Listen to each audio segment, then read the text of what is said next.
Question 13a. Okay, so we're solving some equations. So the first thing we need to do is expand out that bracket.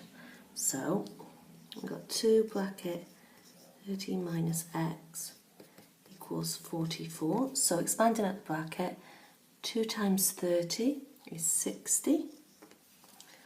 2 times minus x is minus 2x, and that's going to give us 44.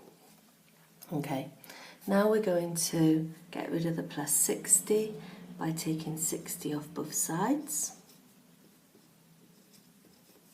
So we're going to have minus 2x equals 44 take away 60. If you're not sure, you can put it in your calculator, is minus 16. Okay, now we're going to have to get rid of the minus 2, which is times in the x. So to get rid of it, we're going to divide by minus 2. So divide by minus 2, divide by minus 2. X is going to equal minus 16 divided by minus 2. A minus number divided by a minus number is a positive answer. 16 divided by 2 is 8.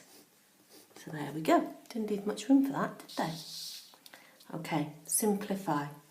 So here it is, 3 bracket 4a minus 2c minus 2 bracket 2a plus 4c. Lots of minus numbers there, so we need to be careful. Santa's hat first of all then, to expand out the brackets. 3 times 4a is 12a. 3 times minus 2c, so that's going to be minus 6c, because a minus number times a plus number is a net minus answer. Second bracket, everything in here is going to be times by minus 2, so we've got minus 2 times 2a, which is minus 4a, and minus 2 times 4c is minus 8c. Okay, now we need to collect like terms, so we're going to do circle square. So we're going to put some circles around the terms with a in them,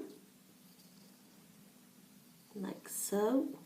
So 12a minus 4a is 8a. And now I'm going to put squares around the terms with c's in them, each time making sure you keep the sign with it.